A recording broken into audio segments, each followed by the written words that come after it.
At so yun mga kamekaniko, part 4 na tayo ng pag-restore natin dito sa Suzuki X4. Ayan, ang gagawin naman natin ngayon, hindi rin, ano na lang ang tangke. I-repaint na natin, tapos pag na-repaint na natin, hindi magbubuo na tayo. Kaya rin tangke niya. Hindi at makikita ko sa inyo yung tangke na gagawin natin ngayong araw. Ayan mga kamekanika, ilasahin ka, o rin kanyang ring tangke nga rin, parang mabubutas na pagkaatang nilinis. Manipis na. Lasahin ka, magpapahinang tayo din eh. Ayan, edi ata munang lalagyan ng strip sulit ha. Ata munang tatanggalin yung mga sticker, wala. Ayan. Pero lagyan na natin. Aray, strip sulit aray. Lagyan na natin ng strip sulit yan. Ayun na, may iintayin nyo lang bumula mga kamekanika.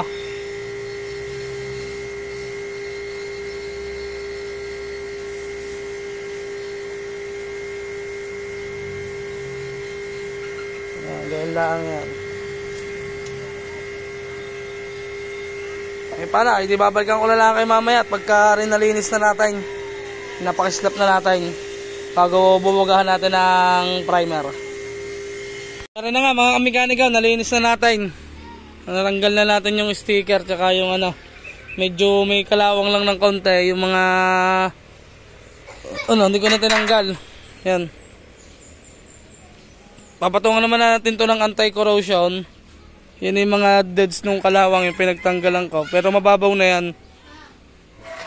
Yan, mga pinagtanggalan niya ng kalawang. Ano.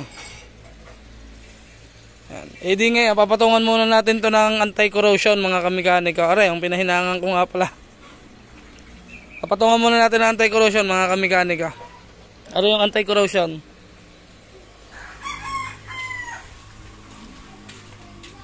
Yan mga kamekanika, ito yung sinasabi ko sa inyong anti-corrosion. Yan. Ang ratio naman yun nandun nila sa taas sa likod. Pero kami halo na din eh. Yun yung lang basahin. At papatungan lang natin ng anti-corrosion mga 3 patong. Sige, maya, balitan ko kaya. Ayan rin mga kamekanika, napatungan na natin ng anti-corrosion niya. Pagkakapal na yan mga kamekanika. Hanggang ilalim, kulay green na. Ngayon, ang gagawin naman natin diyan mga kamekanika, mamasilyahan natin yung mga pink out. Ayan, tulad niyan. Tsaka aray.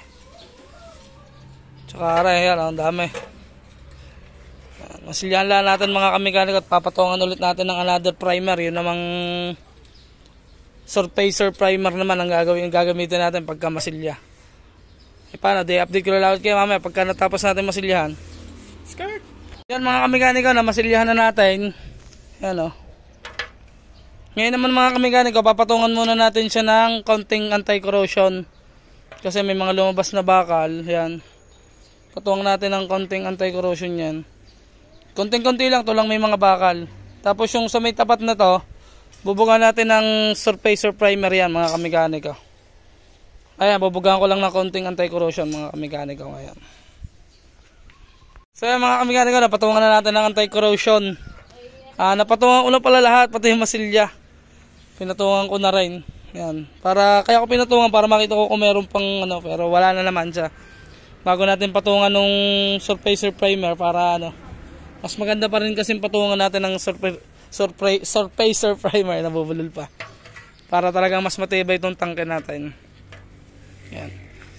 Talagang pinatungan ko ng anti-corrosion para walang nakalabas na bakal. Para talagang matibay. Yan. Ito yung surfacer primer na ginagamit natin. Aray, lagi ko naman itong pinakikita sa atin vlog mga kamekanika. Aray. Yan. Yan ang ratio, nasa likod. Tapos sa retsura niyan. Patungan lang natin siguro mga 2 patong. Tapos patuloy natin, lihahin natin. Lilihain ulit natin yan pagkapatong natin. Aray. Okay, patungan ko lang at babalikan ko lang kayo pagka tayo magbe-base coat na. Pagka nalihan na rin natin. Para malaman nyo rin kung ano yung pula na ginagamit natin pagka gantong X4 na kulay pula yung ginagamit, pinipinturahan natin. Okay, may na lang. Ayan mga kamekanika, natapos na natin patungan nung sinabi ko sa inyong surfacer. Tsaka naliha ko na rin na 600. Ngayon naman papatungan naman natin siya nung pula. Ito yung sinasabi ko sa inyo. Pakita ko sa inyo yung pula na binibili ko.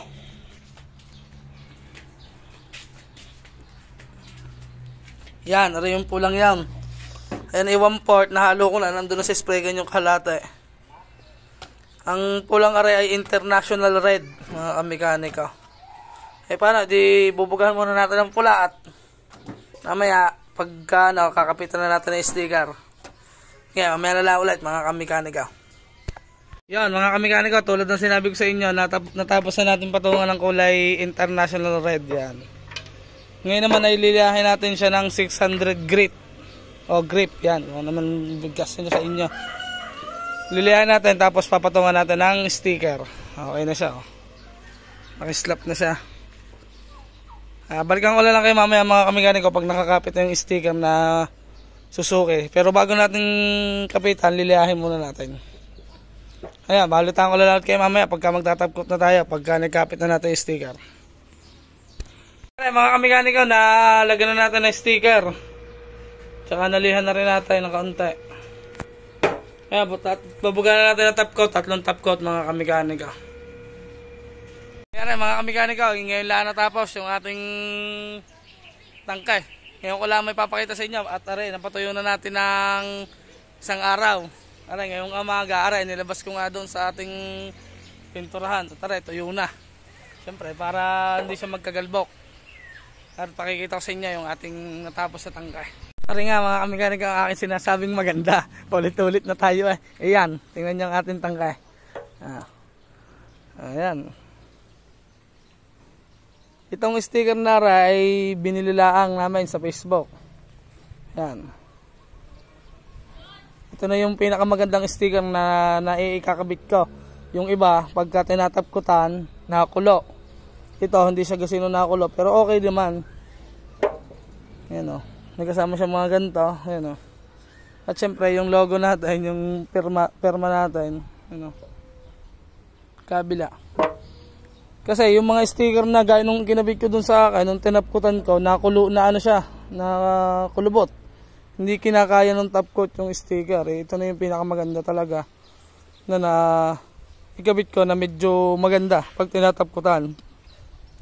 Maganda naman siya, kaso yun nga, pagka tinapkutan mo, edi kukulubot siya. Ipangit naman pagka walang top coat. Ayan, ito tulad nito, nakabaon. Oh. Nakabaon siya sa top coat. Ayan. Ito ay 2 araw na nating pinatutuyo. At ayan, natapos na natin. Hanggang ilalim yan mga kamekanika. Ayan o. Ika, baka mahulog. Ayan, hanggang ilalim mga kamekanika yung ating pintura. Siyempre yung iba, may nagre-reklamo nga minsan sa akin. Sabi, kailangan daw nga ay hanggang ilalim. Pero ganun talaga ang gawa natin, hanggang ilalim. Siyempre, para maganda. Ano? Ayun. Galbok. Ayan. Napakaganda mga kamekanika.